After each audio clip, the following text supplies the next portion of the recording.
What is going on, guys? We are back with another Mythic Plus Season 4 video. And in today's video, I'm going to be doing a walkthrough of Mechagon Workshop, which is one of the new dungeons that has been added into Season 4. Obviously, it was a dungeon in BFA, so a lot of people have played this dungeon before. I played it a little bit back in BFA when I was just getting started. But because it is new, I thought I would create a video and walk through, at least for a Brewmaster and a tank POV of how to do this dungeon, how to do some of the pulls. Now, it is very early in the season, so the route meta isn't made yet, but I'm just going to do a little bit of a walkthrough commentary for this, skip around a little bit, skip some of the boring stuff, and just kind of explain it as we go. So I'm just going to start here. You're going to hear the commentaries in the not commentaries, but the comms in the back. We're just having a little bit of fun. It's a 17 workshop, so it's not too bad. Obviously, as a Brewmaster, you're going to always want to start out getting crit. Now, you might want to get verse if it is a high enough key, but crit overall is the best defensive. It is the best offensive stat that you can have. It does the most damage, allows you to do a ton of healing to yourself and everything like that with your passive. So you just want to always go crit, except in Junkyard, which you probably want to go haste because of spark bots, but that's my reasoning why I went crit and why I go crit in all my characters, not all my characters, but all of my Brewmaster keys. It's just the best stat for Brewmaster. Let's continue. So this first pull of Workshop is arguably one of the harder pulls. Now we have all these mobs here, and basically you want to pull all of the mobs underneath this hammer right here, where my mouse is. Because the more targets that are underneath this hammer, the more damage it does to them. As you watch right here, they're going to get smacked for a ton of damage. And then, boom, they get hit with a ton of damage. It also CCs them a little bit. Now, with the inspired mob in this pack, it's a lot more dangerous as you can't CC it. And these rocket barrages basically just get to go off.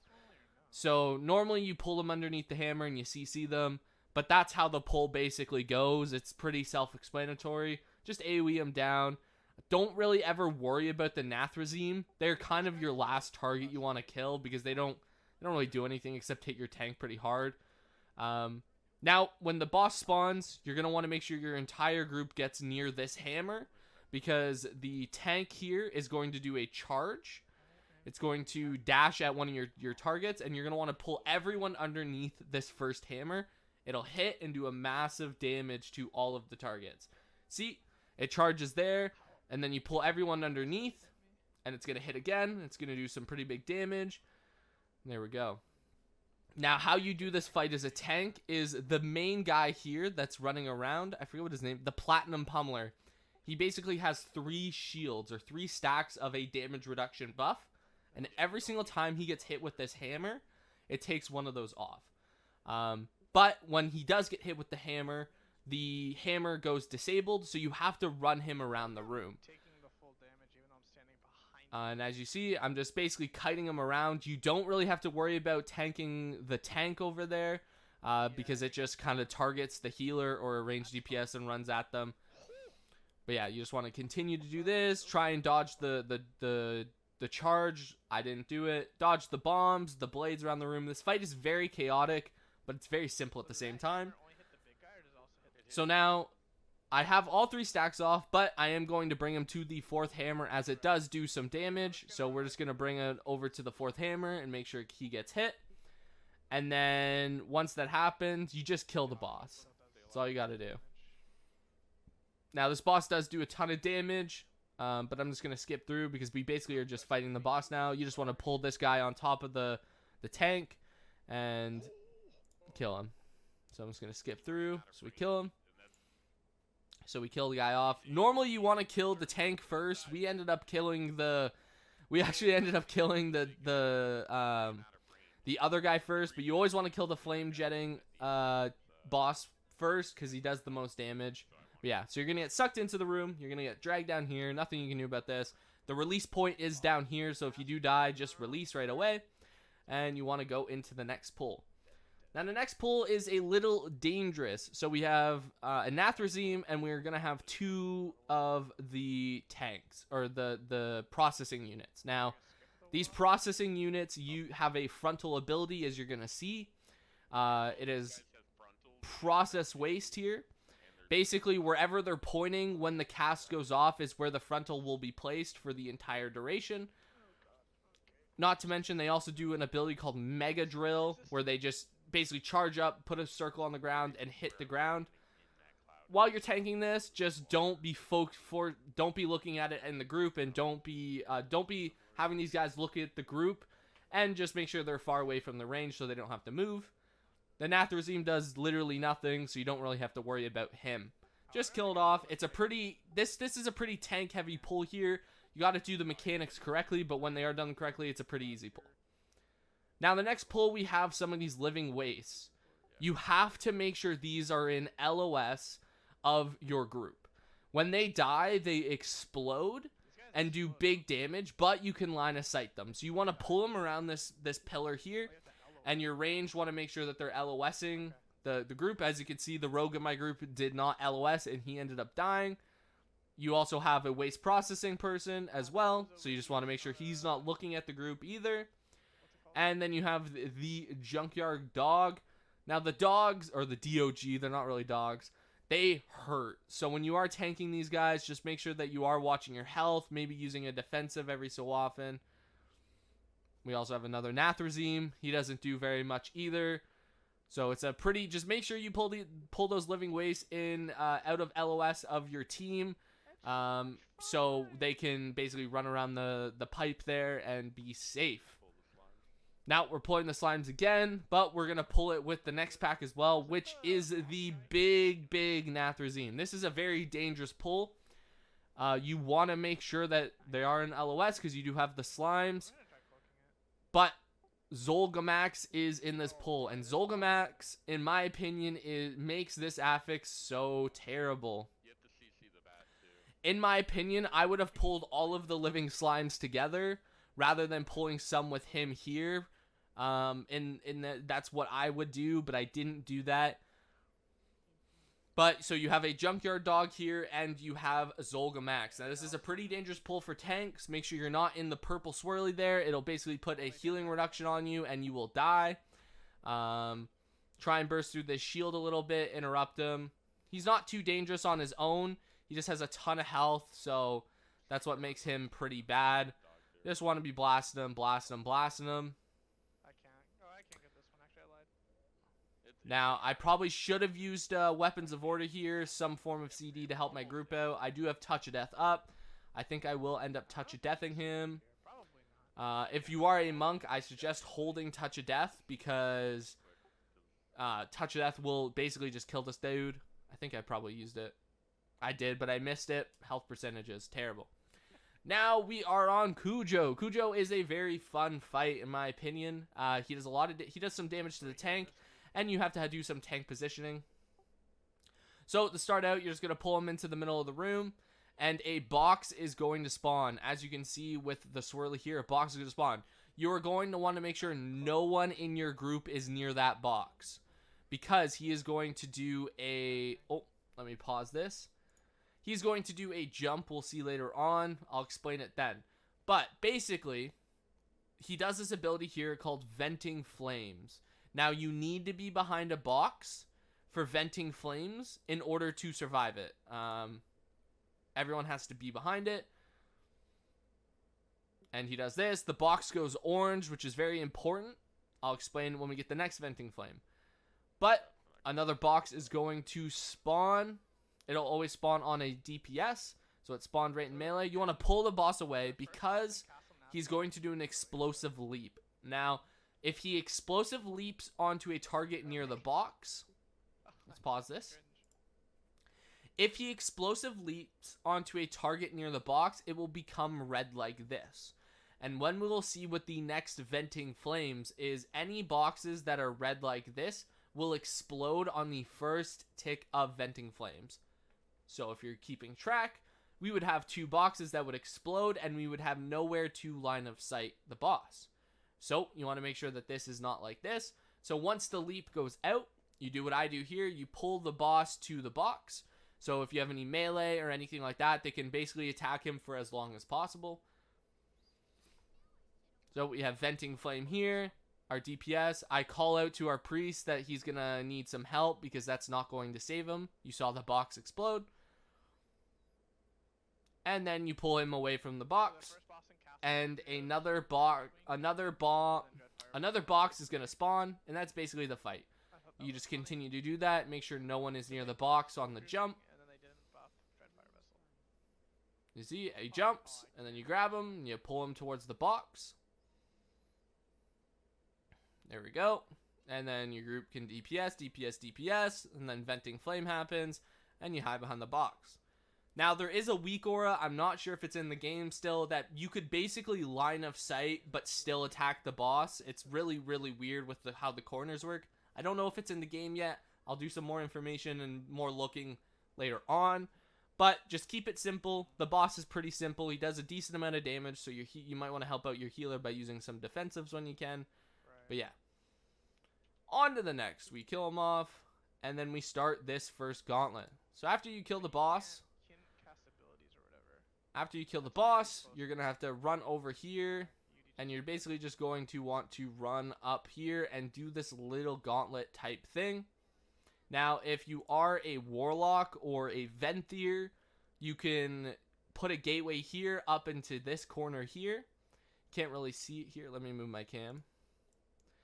You can basically put a gateway here, and you can put it up into here, and you can skip this whole run part here. Or if you're venthier, you can do it as well. My cam back. And then you get to click the button that's up there, and that button basically turns off these jets here. And so they don't do any damage, which is good. So we'll just skip through. So once you're finished, you're going to run into this room. You're basically just going to pull it. There's all these Mechagon citizens will run away. The alarm bot will stay there. And on these 4 pillars right here, so 1, 2, 3, and then there's a 4th one down here, mobs will spawn, and you want to make sure that you pick them up.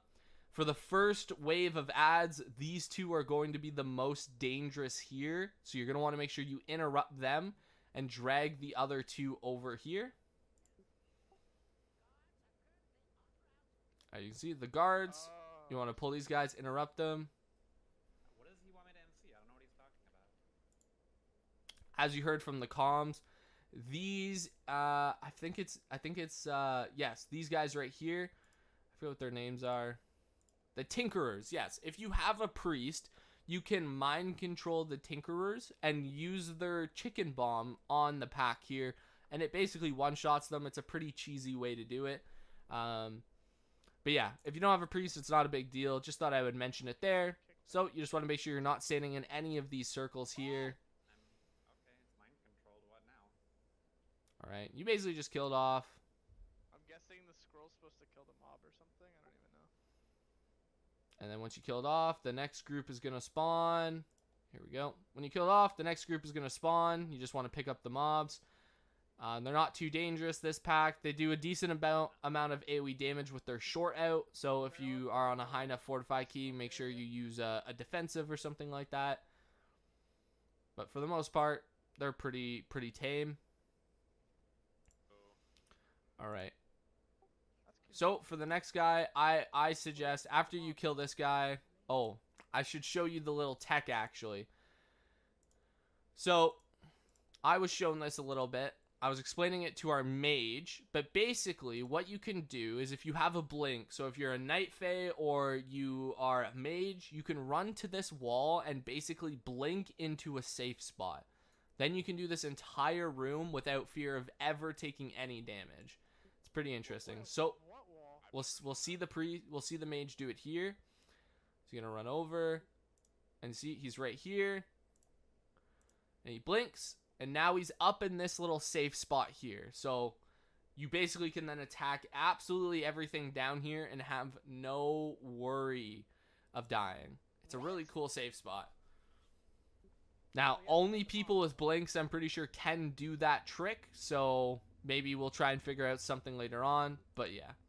So after you kill the second wave, you're going to get the third wave, which is one big guy. I always like to pull the Nathrezim in on this pull because the main guy here isn't too dangerous.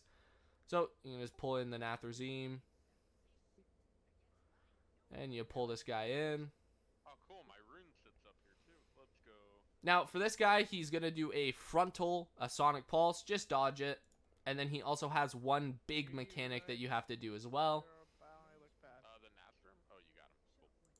Cool. Oh, yeah. Just don't stand in swirls either. So, he's going to do a Capacitor Discharge. Basically, he's going to have 4 quadrants around him. And one of the quadrants is going to be safe, and you just want to make sure you're standing there. As you can see, this is the safe quadrant out of the 3 out of the 4, so you want to stand here. Now, the mage that's in the safe spot doesn't even have to do this mechanic, and that's why I suggest you do it, because then you can just sit there and blast and not have to worry. So he does it, and then he does it again, so you go into this safe spot, and then he does it again, and you go into this safe spot, and then the guy is dead, basically. Nice to be a mage, man. Sometimes, baby. Oh, the article you wrote, you said mage sucks. No, the talents do, though. Yeah, you just finish off the Nathrezim, and then you start the Gauntlet. Now, the Gauntlet is probably the worst part about Workshop, in my opinion. I'm just going to show you what I did. I kind of speed ran this. It's just take your time, honestly. That's all you got to do is just take your time, and you're going to be good. I almost get caught at the very end. I said F it to my healer there. But just take your time and you're good to go. Now, most of my group made it through, so I just basically went. I didn't wait for them. But you can just basically go into this pull. This pull is pretty dangerous with the inspired mob. Luckily, it won't be inspired for another couple weeks. But basically just make sure that the mobs aren't in the shield generator. That's all you got to do. Don't kill the shield generator. I saw a rogue, use abilities on it. Don't kill the shield generator. You can actually stand in it if you're ranged. It'll reduce your damage taken, which is pretty nice. But yeah, this pull, just make sure you kill stuff. Use a defensive if you need to. It's a pretty dangerous pull. But yeah, so another shield generator, you just pull them out. Yeah, so let's skip forward. We're on the boss here. Now, this is probably the toughest boss of them all. I can't say tough. It's going to be the hardest boss because it just does an insane amount of cracked mechanics. So I'm just going to quickly explain all of them. But this boss just takes time. You need to learn it yourself, but I can kind of show you it. So his first ability, he's basically going to have these saw blades or these... I don't know what they're called. I'm going to call them saw blades. But basically, they're just going to fly around the room, as you can see here. You just want to make sure that you are dodging them, because they do pretty good amounts of damage. Now, the second ability, as I'm ignoring it, is actually this guy here. He's going to spawn plants around his room that basically just target someone and blast them.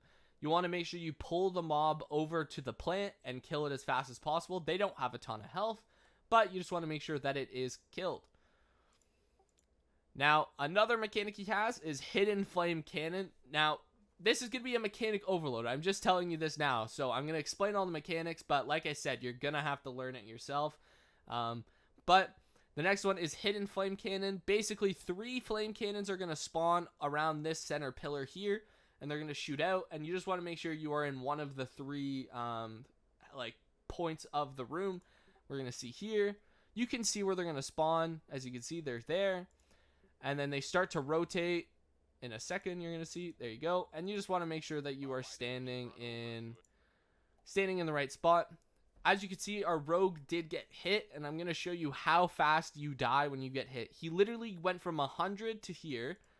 Here, let's see. Let's just replay this. I just want to show you. This is the most dangerous mechanic here. So our rogue is at... He's at roughly like 80% health. He gets hit, dropped to about 40, and he will just melt. Look how fast he just melts, right? So don't get hit with the flame cannon. It's very dangerous. It is the last thing you need to get hit by. You can get hit by almost every other thing, and you'll be fine. Yeah, you were, because the Now, where was it? Well, you guys are He also does a stun grenade ability. You'll see this by a blue swirl on the ground. I'm going to want to see if I can find it, but I don't know if he'll do it anytime soon. But it's basically just a dodge mechanics thing. There's nothing that specifically targets you. Ah, there it was. I did see it. by the entrance. So watch over here by the priest here. He's going to throw a blue swirly out at the priest there. And you just want to make sure that you dodge it. There it is, blue swirly. And if you get hit by it, it's like a 10-second stun. So don't get hit by it. This entire fight, you can take 0 damage. There's so much unavoidable damage. There's another plant. I run over. I actually touch a death this one, I'm pretty sure. No, I touch a death one later in the fight. But just dodge everything. That's all you got to do, and this fight will die. He is the hardest and the longest part about this dungeon, in my opinion. As you can see, 86% count, 16 minutes in, 2 bosses dead. Like, we have a ton of time to time this. That's what killed me. But yeah, we're just going to skip through. Kill this boss. That's a minute in. As you can see, we're 2 minutes and 15 seconds into the boss fight, and he finally dies. Let's see. 2 minutes and 40 seconds in. 36 seconds in, and he finally dies. But yeah. Anyway. Now, the next guys, there are 2 spider tanks. You want to pull both of them together. And you want to kill the last one first. Because when he dies, he spawns the RP that allows you to... He spawns the RP that allows you to move on to the next area. So you want to make sure he dies first. Our arcade mage absolutely deletes it, so he dies pretty early on. They also do like a frontal that, you know, silences you, so don't get hit with it. But yeah, you kill him. And as you can see, the RP spawns. When you kill everything, you're just going to take this flying guy, and he'll fly you to this platform here. Now, this pull here, you're just going to want to pull them back here because of the robots that spawn that are like padding. You don't want to pull any of those guys with these guys. It's pretty dangerous. But yeah, just keep the mobs out of the shield generator here, and you're good. Now, you can pull these 2 guys together. They do a short out ability. That's just a massive AoE damage, so use a defensive. On a high enough fortify key, you probably want to pull these guys separate because they will just kill you if they short out at the same time. But yeah, you can pull them together on like a 14, a 17, probably even like a 20, and you're good. Now, this pull is the last... This pull is the last pull of the dungeon, and it is arguably the toughest, if not one of the most dangerous pulls. So you have 2 guys here that short out. You have 2 guys that spawn shield generators, and then you have a guy that spawns the explosive squirrel. It's a ton of damage. I honestly think in a high enough fortify key, you're going to want to lust this pack here, because I was talking to our rogue in this group, and they have true sight, so you can't even stealth past them. The only other way you can dodge them is if you do a death run. I was thinking about doing it, but we would have to use our reincarn, and if we wiped, we wouldn't be able to, you know, we would probably have to re-kill it, which sucks. We'd have to kill it, so I just, you know, we just kind of went through and killed it. But as you can see here, it's just such a dangerous pull. Such a dangerous pull. Make sure that the mobs aren't in the shield generator. That's the one thing you gotta do. Just so much damage going on. Obviously, the Inspired makes this pull even worse. You want to make sure that the Inspired dies. But yeah, just kill it off. I'm just going to skip through. You know, Nathrezim you can kind of worry about last, but that's up to you. Our mage died. That just shows you how dangerous this pull is. Even our healer died too. Oh my god, this pull is so bad. I wish they just removed it or nerfed it or something. I don't know. But yeah, so we're on the final boss. Now the final boss is an interesting one. So he has 3 phases. The first phase is pretty self-explanatory. He basically just shoots you with Pulse Blast. It's a high magic ability. As a Brewmaster, kind of sucks, but you can live through it pretty easily. But he does a Pulse Blast. Then he does Recalibrate, where these 4 orbs around the room are going to shoot into one of these circles. You can see where they're going with their arrows, But just don't be in the circle, because if you get hit by it, it knocks you, and it could knock you off the platform. Oh, yeah. And he continues to Pulse Blast. Then he's going to do Gigazap. Now, basically what this does is it's a frontal that will target one individual person and do a lot of damage, and it will hit everyone that is behind or in front of this person. How you play around this is the person who gets Gigazapped stands still. So everyone moves around the person who gets Gigazapped. It's self-explanatory. Rather than this person trying to find a safe spot, everyone else runs around them, because everywhere else is a safe spot, right? So it's pretty self-explanatory. You just do it that way. As you're going to see, the rogue gets hit. He gets hit pretty hard, so you're probably going to want to use a defensive if you have one. I see. Does recalibrate again. Pulse Blast. There's one more mechanic in this phase that I want to show you guys. Does Gigazap again. I wonder if you'll do it. I'm pretty sure it is. Ah, here it is. Last one is Takeoff. He's basically going to jump up into the air, so you're going to want to stand out of this circle, and he's going to blast down damage underneath him. It does AoE damage to everyone, but more damage if you're underneath him, so don't be underneath him. Like, do something. As you can see. Lasers you or some shit. Now, he does the damage. You can still attack him, just don't be directly underneath him. They're just bigger. There you go. He just focuses one person and runs after them. Yeah, Gigazap on me, so you just stand still. And that phase is pretty self-explanatory. He basically does that the entire time. And then he spawns his big boy form. You kill him, he stuns you, and he spawns into his big robot form. I'm leaving my name like this on details until LeVar comes back. Now this phase is a little bit more chaotic. So the tip I had that I did this when I did this in BFA that everyone told me to do is stand in the corner. Now, as a monk, make sure your transcendence is down, because you can be knocked off here. You absolutely can. I have done it a million times on multiple different characters, even on my monk after I've transcendence.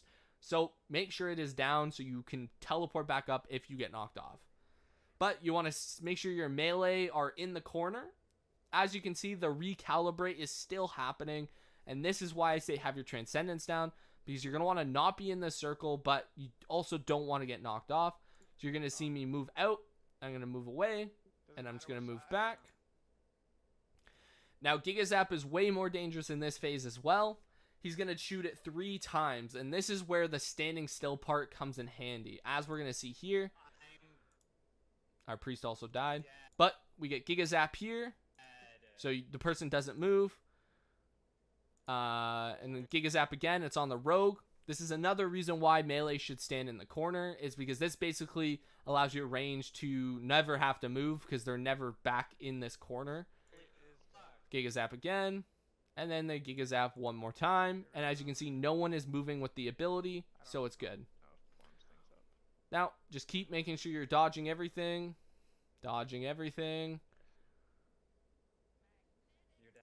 Now, he's going to do a Magneto Arm. Now, I don't think I ever looked at this, but basically he's going to put a point on the platform, and he's going to suck everything into that point.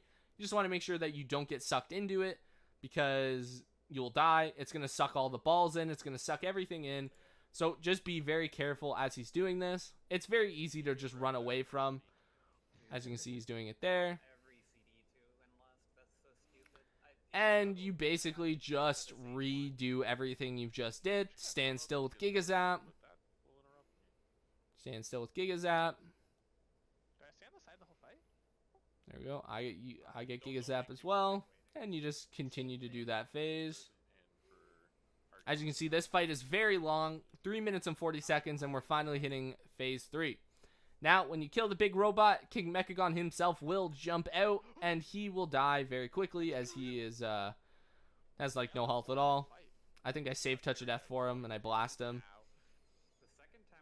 And you kill him. There we go. Key is done. Key is done, yes. Now, it's a pretty easy dungeon in terms of scaling. They scaled these dungeons pretty well, but they have some pretty heavy mechanics. So I hope this video did help explain a little bit more in detail what you should be doing on each fight, on each trash pack, etc. Any little tips and tricks that I've given you guys.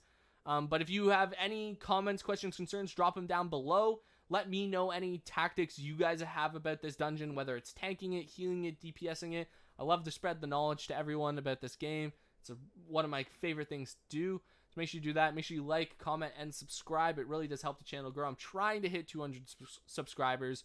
But yeah, I'll see you guys in the next video. Peace out.